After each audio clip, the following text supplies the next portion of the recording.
All right.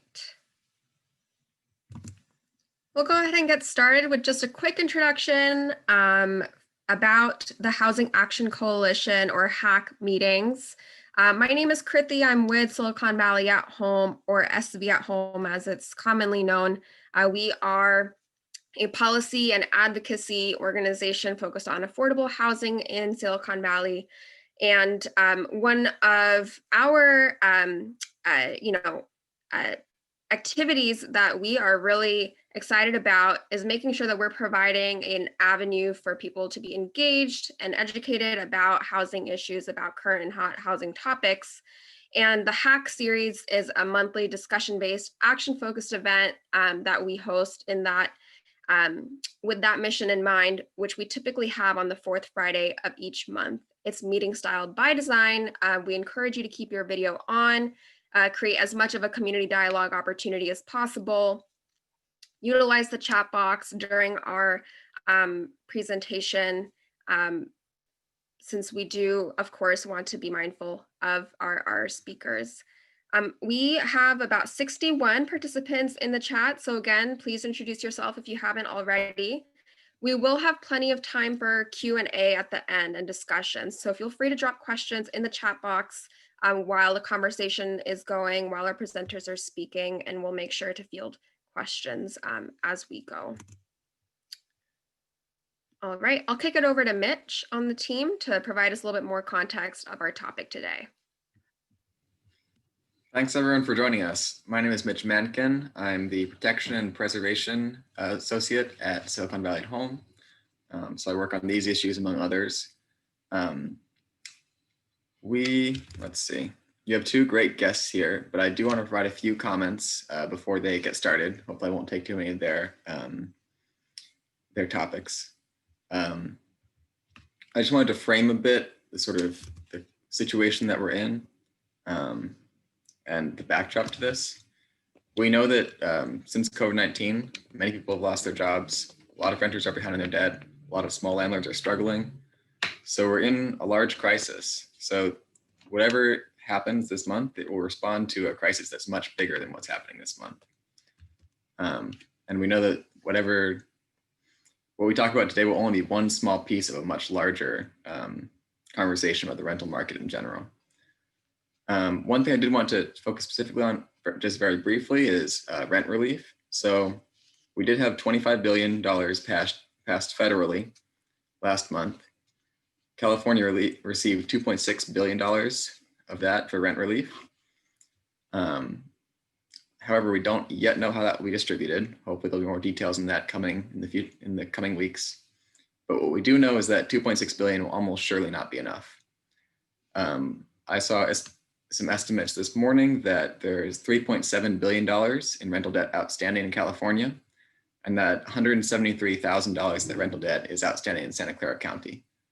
So more rental relief will need to come from somewhere, most likely the federal government. SV Home has been a strong advocate for rental relief from the federal government. The best guesses we've seen nationally, about $70 billion was needed up till the end of last year. And so far, the federal government has only passed $25 billion of aid. So if you're not already on our listserv, if you're not already on our social media, look out for more advocacy opportunities for us on those issues coming forward in the future. That said, I'm going to introduce our guests really quickly. We have with us today two noted experts in these topics.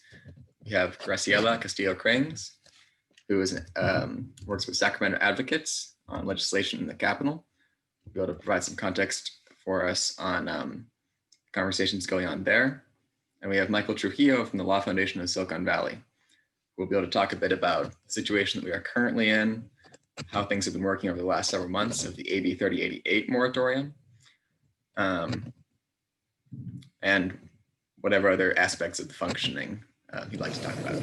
So I'm going to hand it over to Michael first, and we'll go on to Graciela. So Michael. Thanks, Mitch, and thanks to SV at Home for hosting this conversation. You know, it's so important that tenants and renters and landlords know what the rules are right now. Of course, you know, even if protections exist, they don't mean anything if people can't access them. So really appreciate this chance to share a little bit about, what protections are in place, why January 31st is kind of a big date under the current law, and kind of where our county's at with evictions. So, in terms of this January 31st deadline and kind of what's at stake for renters, it's really a big day under the state law, AB 3088, on evictions. And that's because renters owe 25% of their rent from September 2020 to January 2021, no later than January 31st. So essentially what that boils down to is that renters need to make 125% of 1 month's rent, make a payment of 125% of 1 month's rent, no later than January 31st. January 31st, unfortunately, is also the day in which AB 3088 is set to expire, which means that the very next day, on February 1st, tenants will need to pay their full normal monthly rent payment.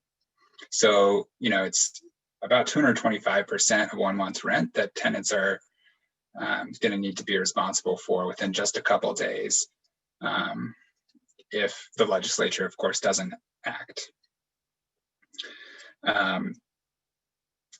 Of course, tenants should always keep in mind that they also need to submit a declaration of COVID-19 financial impact in response to any eviction notice for non-payment of rent, to ensure that they're also protected, in addition to making those payments I just mentioned. The other note that I want to make is that if tenants are making these payments, it's really important that they write the reason for the payment, including the month to which it should be applied in the memo line, or include that elsewhere in writing for folks. Under the state law, there's kind of different treatment for debt from different periods. So it's important that the rent payments that you're making are applied to the correct months. So if you're paying that 25% from September 2020 to January 2021, it's important that you write in those months in the memo line, or include that statement in writing with any payment. All right, that reminder aside, I think it's important to look at kind of where we're at with evictions, in general in our county. And the reality is that Santa Clara County has actually led our region in terms of lockouts. And so what are those evictions? If there are protections in place, why are evictions happening? Some of those are evictions that proceeded a trial before March. Others are conduct-based evictions, but still others are just evictions where somebody tried to claim the protections of AB 3088, but weren't able to, or didn't do so in time. So, we've seen other counties actually prevent a number of those lockouts from happening by using their discretion within the sheriff's department as a board of supervisors to say, no, we're just not going to lock out people during this time because of the public health risk that creates. So there's certainly more that we could be doing there.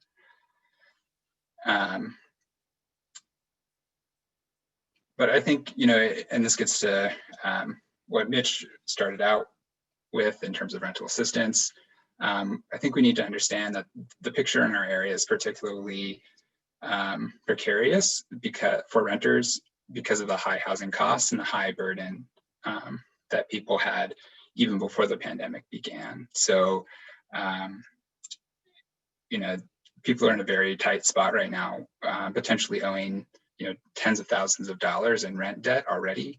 And, it's really putting those people in a very tight spot for legislatures to be waiting for the very last minute to act, which has been the case up until now. So hopefully, these protections are extended as soon as possible so that renters can make more informed choices about, how they're going to retain their housing in the next few weeks and months.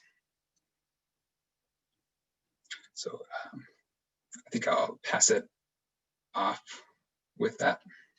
And certainly happy to answer questions about AB 3088 and any of the relevant rules in the Q&A section.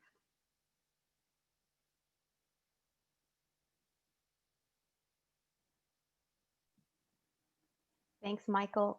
And just wanted to provide a quick overview of what is going to happen in Sacramento this year.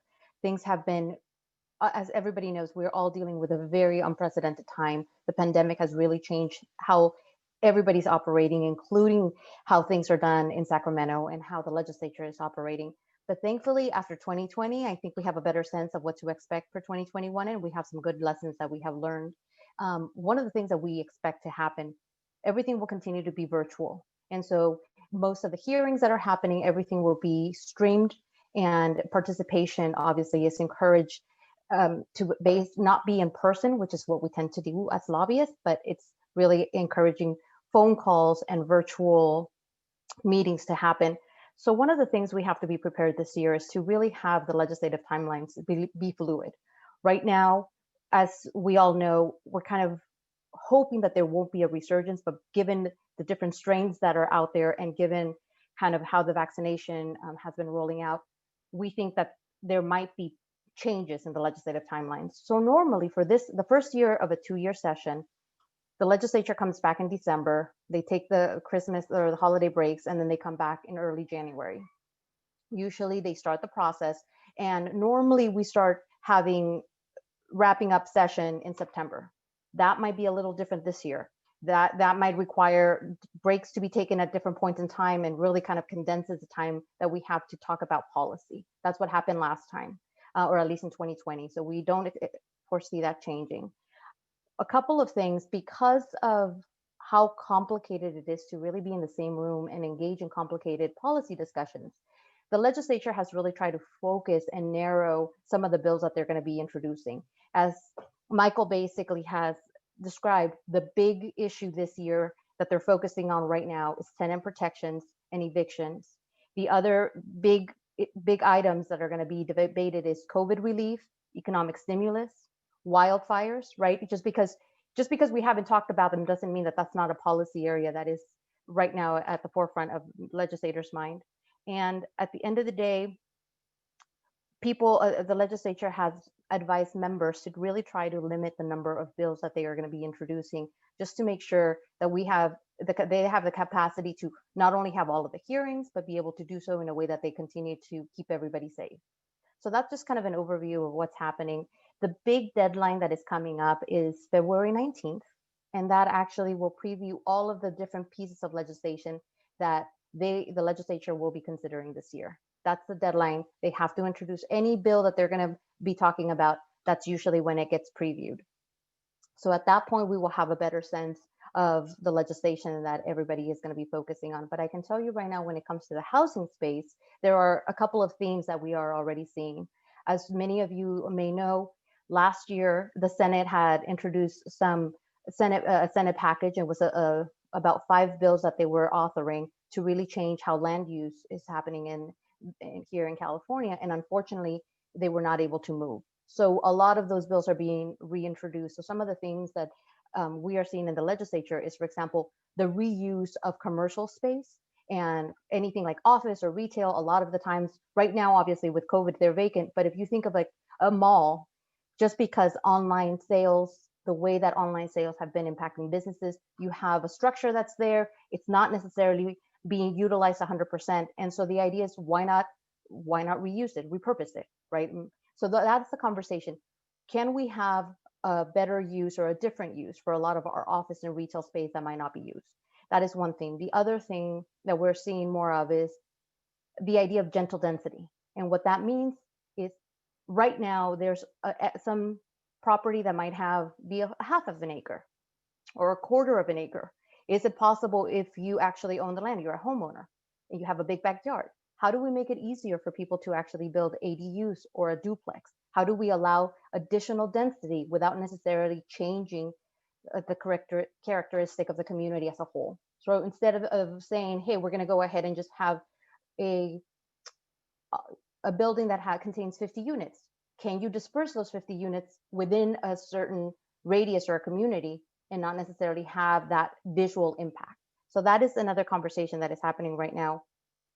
The other thing has been, obviously, how do we fund additional programs, and how do we help local governments be able to plan for the increase in the RENA numbers that they've had. So those are some overall policy themes that we will continue to see more bills and introduction on. And the other thing I just want to touch upon really quickly, the big focus in the first couple of months, it's going to be on the budget. As Mitch has mentioned, right, just December, the December federal package is not enough. There is so much need, and as we all know, that this pandemic has really impacted working families the most severely. And I think everybody was surprised when the budget was released earlier this month that there was an actual surplus. And I think that continues to show that we do have a wage gap, and that really is impacting our, we're basically impacting a lot of the communities that we need to be helping out. And so that conversation is happening. I know that the Newsom administration will be reaching out to the new Biden administration, asking for additional money, additional resources to ensure that there's more economic stimulus to be able to get people back to work, the economy reopen, and make sure that some of the forecasts, which is dire economic situations in future years, can be avoided. So with that, I turn back to Mitch.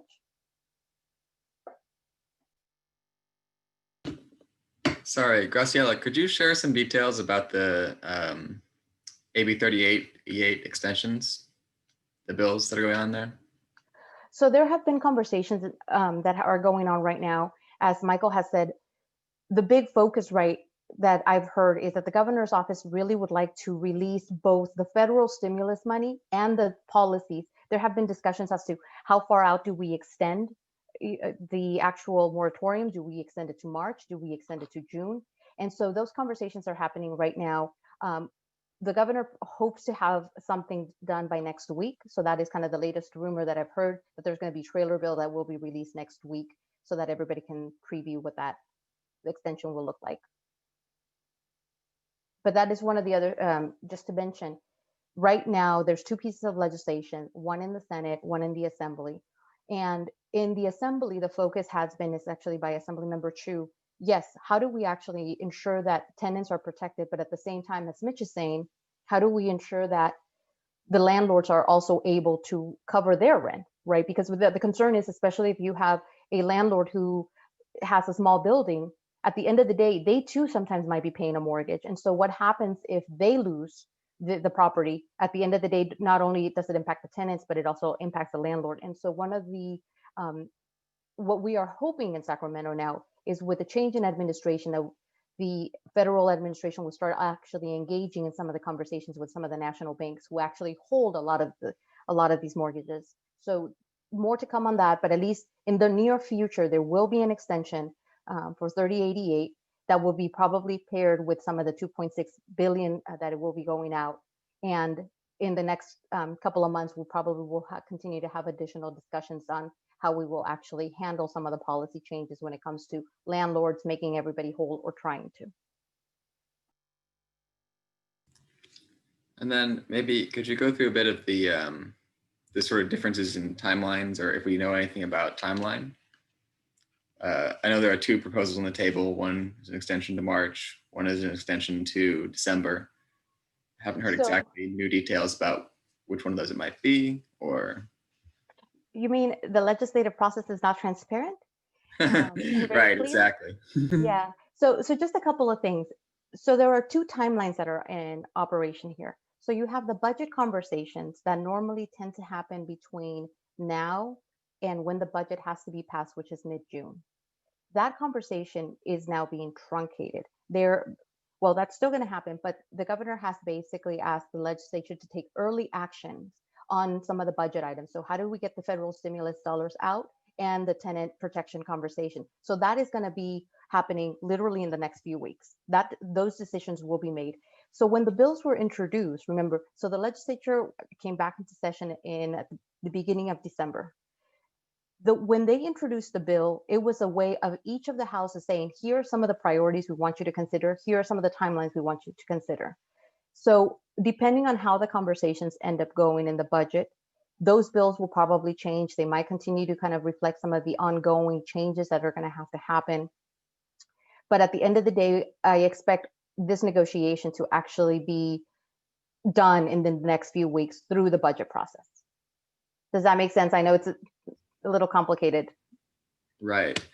Yeah. And that's good context as well. Part of what's happening is that usually bills aren't passed in January of the year. Usually the legislative process is, wraps up in August, and then we have bills for the next year. But due to the way AB 88 was structured, since it was structured to go from September until the end of January, we have this very truncated schedule, which has made the negotiations difficult for the legislature. It's true. And the reason they actually had that timeline, to be very frank with everyone, is because there was an expectation that if the federal administration changed, that potentially the new Biden administration could provide additional funding. And so I think that's the other component that's going to happen. Additional discussions I know are happening with the Biden administration. But again, that's going to be, you're having basically the same discussion. There's going to be, solution one, and then you're going to have a second solution. You just continue to build off of that. But the immediate crisis is the looming deadline that we have at the end of the month. Right. And to weave that together with one of the questions we just got in the chat, we did see an extension from the Biden administration of the federal eviction moratorium. I believe the extension was through, let's see, was it March 31st? Right. So the federal moratorium, which is through the CDC, has been extended through March 31st. But it has an extra layer of complexity to it. It's a different set of eligibility than the state moratorium that we've been under or are currently under. And it requires a different document for tenants to sign. So it would be substantially different protection.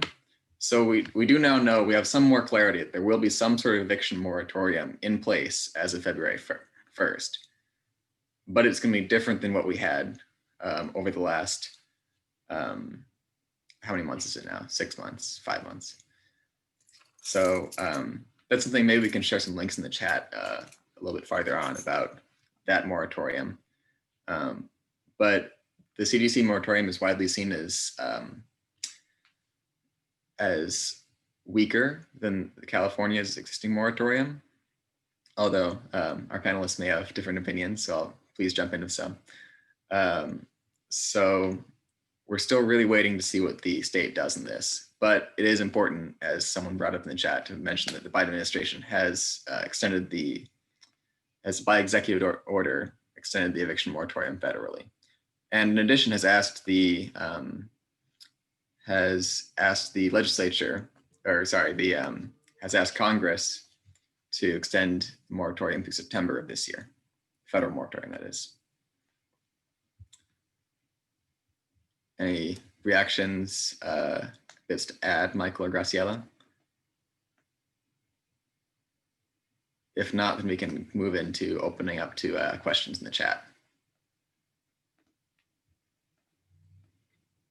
Yeah, I just want to maybe underscore that point about the CDC protections potentially taking a new form. I think that's could be really promising for renters around the country. The CDC moratorium in its old form, I think, was kind of hamstrung in some significant ways. I mean, the protections were not automatic. They required the tenant to know the protections existed, to find the right form, to complete that and send it to their landlord, and be able to defend all of the factual statements that they were promising to in the declaration, in a potential hearing. So I think, it just created such a huge burden on tenants to be able to assert that protection. And I hope that the CDC and the Biden administration takes a long look at the agency guidance that's already been issued and kind of reconsider some of that, as well as consider additional ways to expand the order or make it more accessible to renters.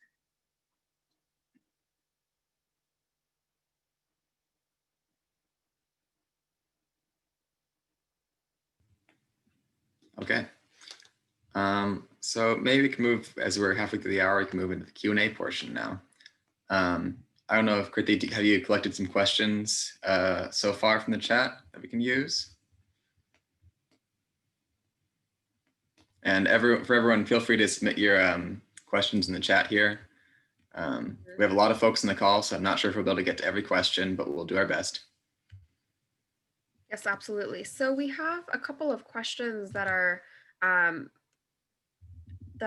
dedicated to AB 3088, and they are, I think, directed to Michael. And so I'll read both of them out right now. If you don't stipulate what month to attribute a payment to, is the default that the landlord attributes to the earliest month. That's more specific to landlord interactions for local tenants. And then I'll share some of the 3088 questions. Yeah, if the purpose for payment is not specified, and the person owes, more than one debt to a particular person, then that person, the default rule is that person kind of applies them to the debt that was created first. So in this case, that would be the rent debt from earlier months, which would mean that the person would not be necessarily covering the 25% of their rent payments from this 5-month period that they need to pay by January 31st. So that's the reason why we want to remind renters to write that reason in the actual memo line. Mm-hmm. And then for both of you, how do you see the strategic role for philanthropic funders in the various eviction and rent debt scenarios? I know we've seen some philanthropic contributions and interventions over the past year, but are there, is there increased opportunity or other opportunities that haven't been tapped into? What are your thoughts on that?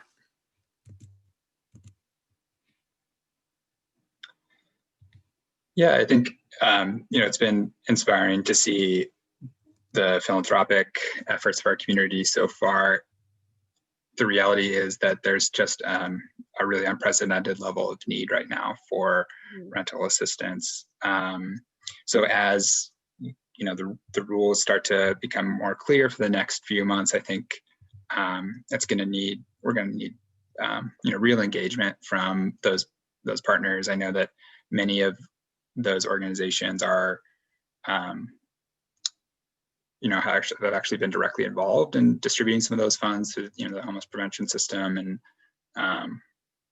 and so I think that we need those voices to both speak up in terms of the continued need for support, but also in terms of how these funds are being distributed and can best and most efficiently get to families that need them.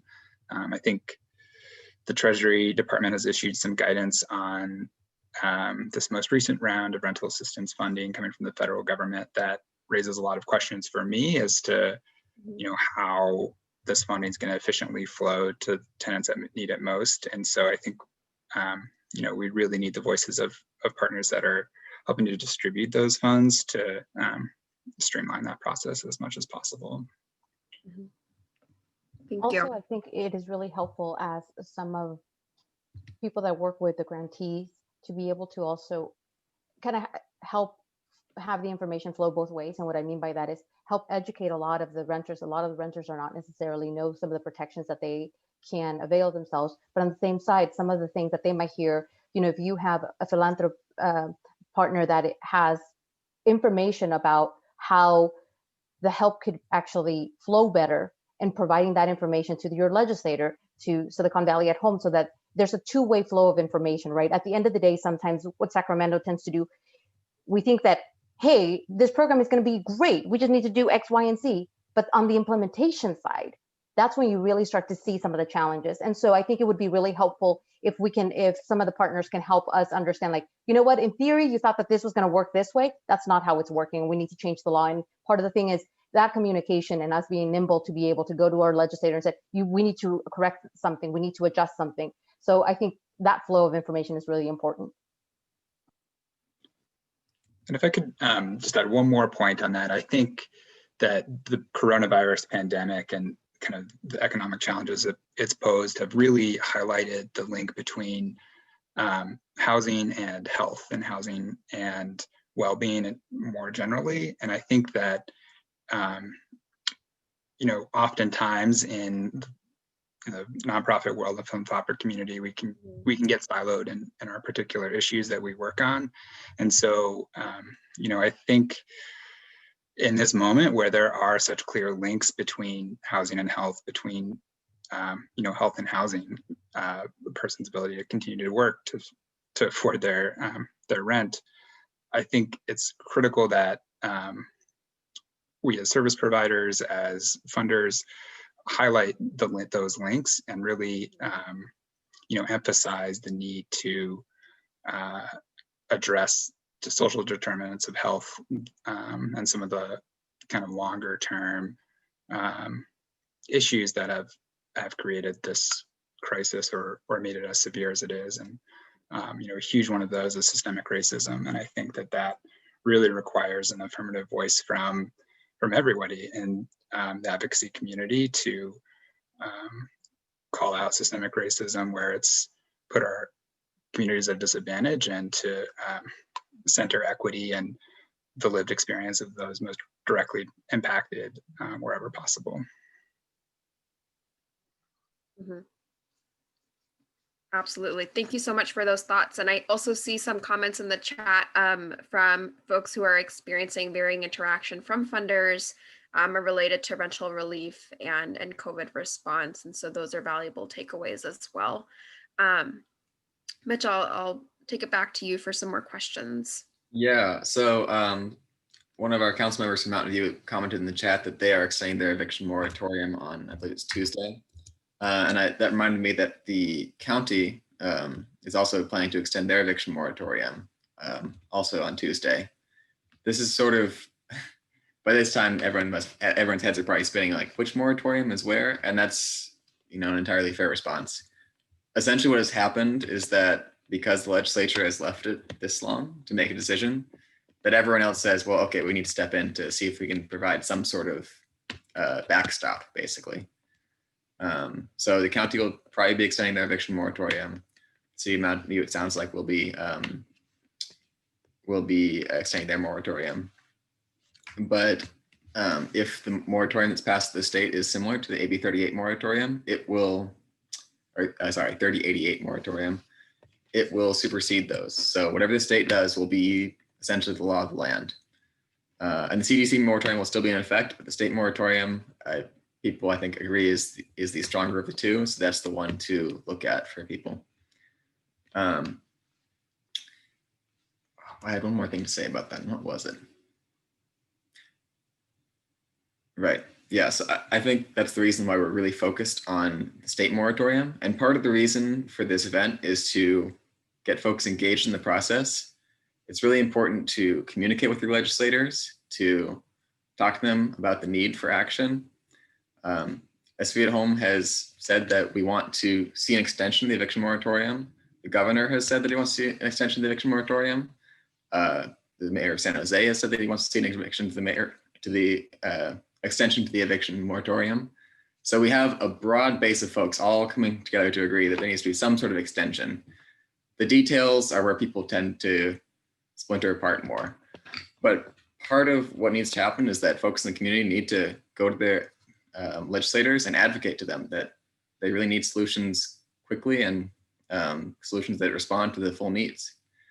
So we encourage everyone to use their Find Your Legislator tools to communicate with your legislators on this topic, because it's very important, and we have a week essentially for this to go forward. That's all I have to say on that. I don't know if Michael or Graciela, you had something to add before you go to the next question.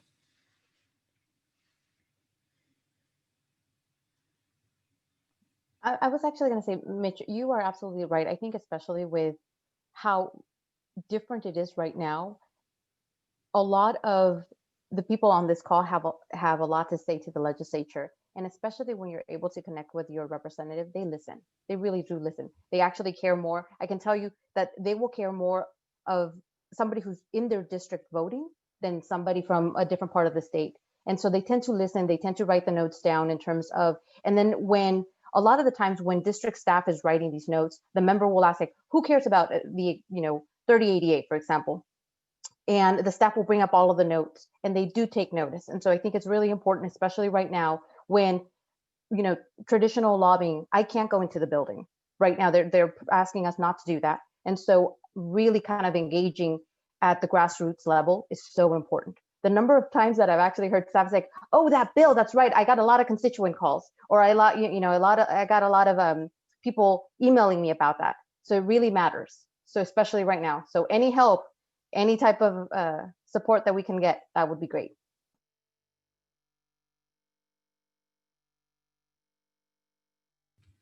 Great, thanks, Graciela.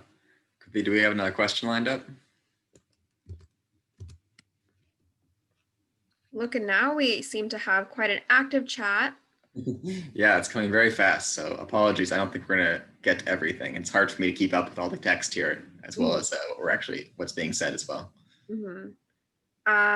Absolutely. So, we have a lot of comments, and I'm seeing another, philanthropic one. Maybe somebody from the audience might be able to provide a response to if there's a list of partners being used to distribute funds.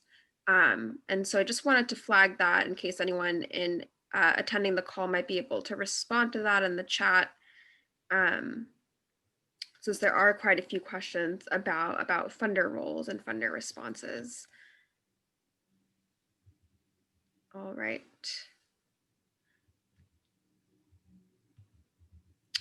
And so maybe if somebody might be able to speak to the county, we are seeing that it is on the agenda for next week for the county to extend the eviction moratorium. And so do we know at this point what that might mean in terms of rent repayment? Yeah, I can take that one. So yeah, the county has put an extension on the agenda. I suspect that will pass. And I don't want to make promises, but I do think it's important for renters to know that some kind of protection will be in place for them. If it does pass, the rules around rent payment are really still going to be set by the state law on evictions. So, even if that local protection passes, renters will still be whatever the current law will still be left with whatever the current law is at the state level. So currently that means they'll have to make 125% of 1 month's rent on January 31st, and then full month's rent on February 1st.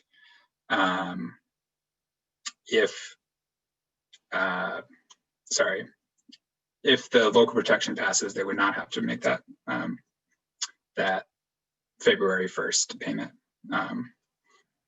So they still have to make the 125% on January 31st. On February 1st, they would have to return the declaration required under the county eviction ordinance in order to be protected from eviction. I suspect what actually is going to happen is that the state will act before then, and we'll have the local protection that's preempted by the state protection, and renters will refer to the state law to figure out what the rules are. If AB 15 passes in its current form, that would mean that renters actually don't have to pay that 25% until December 31st of 2021. But I think there's a lot of uncertainty around that and what that extension may be. So that's, I think, why we really need the state to act quickly and just let renters know, what the rules are going to be.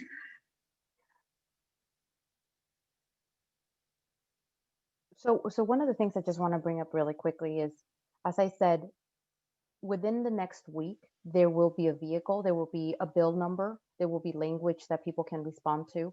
And what I will do is make sure that I give a copy of that language to Mitch. And so if you want to go ahead and have a conversation and reach out to your senator, to your assembly member, that will give you a bill number that you can talk about and some of the policy points that you would like to make. For example, one of the things that we also will know at that point in time is how will the 2.6 billion actually be allocated?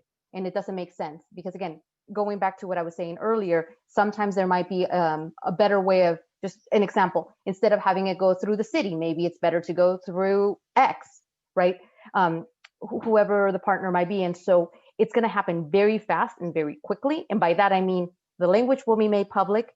We will have a few days to review and comment, and then things might change, and then a vote will happen, just simply because of how condensed the timeline is. So I will try to get that information to Mitch as quickly as possible. He will send it out, but please know that we don't have a lot of time. Unlike other years where we might have a month or we might have a few more weeks, it's going to happen within days. So any type of feedback, and the other thing is, going back to, we need to have the extension pass in the next week. But if we need to do tweaks or we need to do additional changes, then that conversation can continue to happen through the other budget process, right? That the normal timeline. And so that will be, we will have multiple opportunities as the public to engage.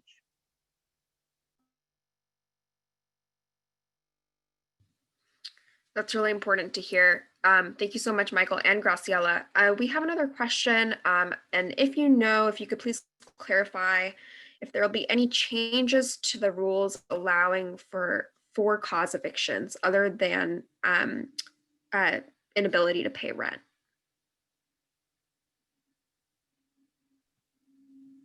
You know what, that's a good question. I don't know specifically if that is being brought up in the negotiations, but it could be something that we bring up. And so again, more details about what the trailer bill will, if it's just going to be a clean extension of 3088, then obviously the answer is no, that there won't be. But if there's further conversations about how to tweak that policy, we will see that in the next week.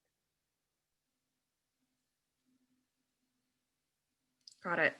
Waiting on lots of changes coming up the pike. All right. Mitch, are you seeing additional questions for us?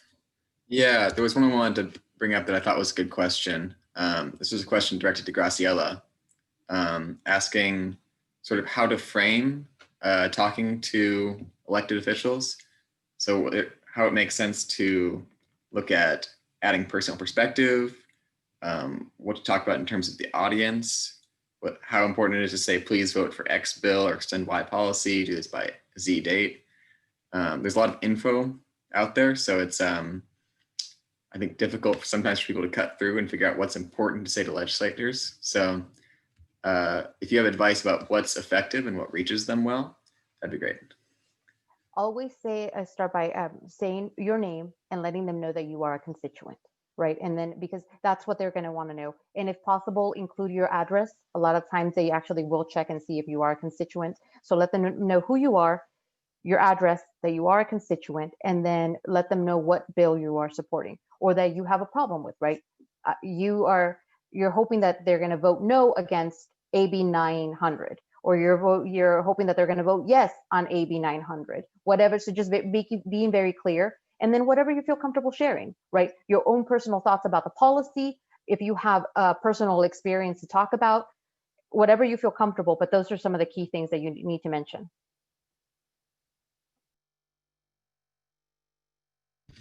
And the other thing I'll mention is that our plan is that sometime early next week, we will have an action tool going out that people will be able to use to email their representatives. We've done action alerts in the past where basically you can fill in your name and we'll get an email sent. So we'll have some form of that early next week. So stay tuned. It's not totally baked yet. We're kind of, yeah, more to come. And I wrote up a couple of notes on just the basic structure that Graciela was talking about. Someone had mentioned in the chat, it was easier for them to see that way. Let's see, I believe I had another question here saved that I wanted to see if we could address. Oh, yeah. Do we know anything about any change to the rules allowing for cause evictions for reasons other than failure to pay rent? That might be a question that Michael could chime in on. Yeah, so let me just first touch on how the current law treats for cause evictions. So there are kind of two types of for cause evictions. Some of those are at fault, which is something the tenant has done, basically the fault of the tenant, and others are no fault. So these are causes for eviction that, you know, create a reason for eviction, but you know, don't relate to any kind of behavior or conduct that the tenant has engaged in. And so the current state law on evictions does provide some protection for some no fault just causes. So if the tenant or if the landlord wants to evict the tenant for rehabilitation or remodeling of the unit, that has to actually be necessary for health and safety in order to go forward under the state law. And the state law on evictions also says that landlords can evict tenants for no cause, for no reason at all during this period. There's also a requirement in state law that if tenants are, you know, or landlords do want to evict a tenant for cause reason, they have to give them the opportunity to cure. So basically to resolve the behavior or the action that's creating that concern and the cause for eviction as well. So that's kind of the rule in the state law. The CDC moratorium actually does protect against all types of no fault evictions, but is a little bit harder to claim in terms of the you know, the requirements that the tenant has to meet. So you know, if you are facing a no fault eviction as a tenant, I think it's good to keep that CDC protection in mind, but I would encourage you to seek legal assistance, call our office or another legal services provider to understand if you qualify for the protection and how best to assert that.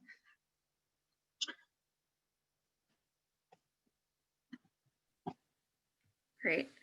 I'll share a couple of questions we have here in relation to landlords. And there's a couple different ones about whether landlords are being reached out to and how are they getting access to the information about eviction moratoriums.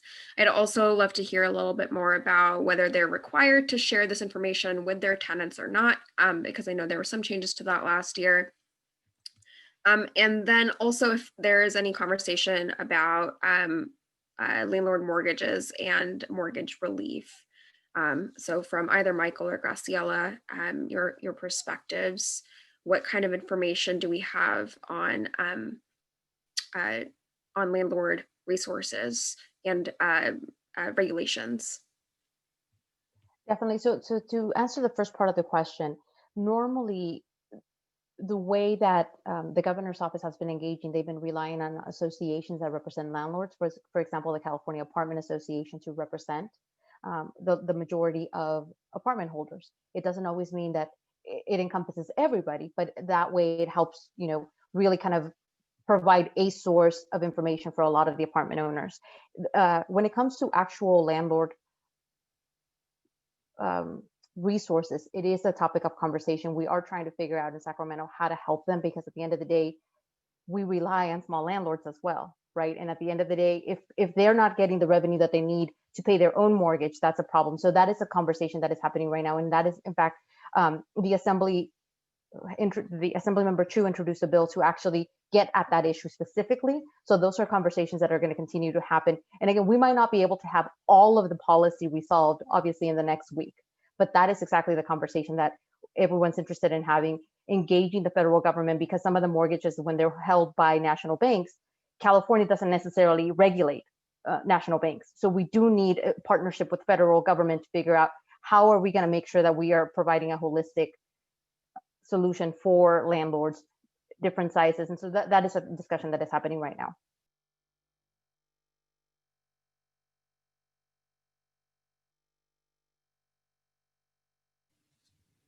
Great. Quickly, do we have another question?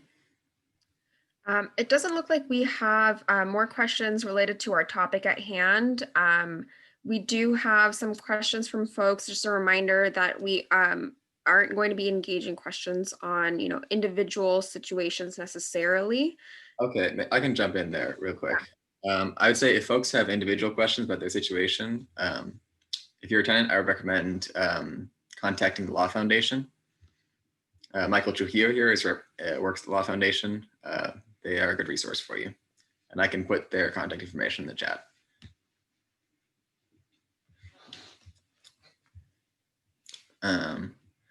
And Yeah, we do have the name of the somebody new bill is under consideration. We never actually said the bill numbers. Okay, so let's do that really quick. There are two bills under consideration. There's AB 15, authored by David Chu from San Francisco. AB 15 would extend the eviction moratorium through December 31st of this year. The other bill is SB 3, which is by Senators Caballero and Bradford, and that one would extend it through March 31st. And my sense is that there is negotiation between the two bills, basically trying to find something that can pass the 2/3 majority of the legislature that's needed to get this into effect immediately. We saw a very similar dynamic the last time this happened in August, where we had a bill also from David Chu in the Assembly. And I believe it was actually, I think it was a Senate bill. Graciela, correct me if I'm wrong. That there was some negotiation between the two bills, and eventually a whole new bill was introduced that was AB 3088. That was the product of conversations between both houses and the governor as well. So last time, the way it worked was that bill came out. Essentially 72 hours, the bill has to be in print for 72 hours before it's voted on. So it was released just barely 72 hours before the deadline to pass any bill. Just based on the legislature's general workings previously, I expect it to be the case this month as well. So that's why it's critical and we'll send the action tool up to do this out early next week. It's critical to advocate beforehand to say that this is really important. And I think I see someone in the chat saying eviction moratoriums go to July at least. There's a lot of conversation. People have different months. So the really important thing is that you get your message to your legislator, because they really need to hear from you in this, because this is an issue of immense concern to the community. So whatever that position may be, you can, if you like, I'll put the link to find your legislator in the chat immediately, so you can do that today if you want. And then we'll have a action tool that will be an SB at home action tool early next week.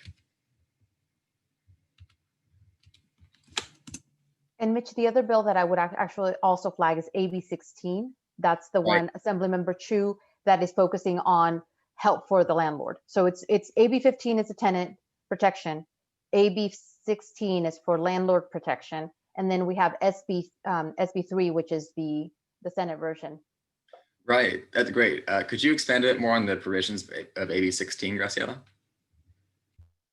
Yeah, and they're still working out the details. So these are the conversations. They're trying to kind of make sure that at the end of the day, the last conversation I had with the staff is they're trying to figure out how to provide mortgage relief for the tenant, for the landlord. And so that's the discussion that is going on.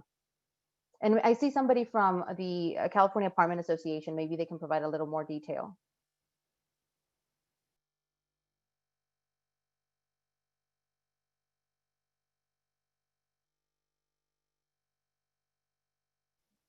Maybe Mitch, what we can do is I will make sure that I provide you information that you can send out to this group on the 3 bills. That'd be great. Yeah, I think having something in writing would be helpful for some folks. Yes, I'll make sure that we get that out ASAP. Sounds good. We'll send a follow-up email with that. Hi, my name is Anil Babar. I'm with the California Apartment Association. Our team in Sacramento is engaging on this bill, as I'm sure many of you are. And I don't have any additional information more than was provided today, but if anyone has any specific questions regarding how property owners are being addressed in these bills, I can handle those offline as well.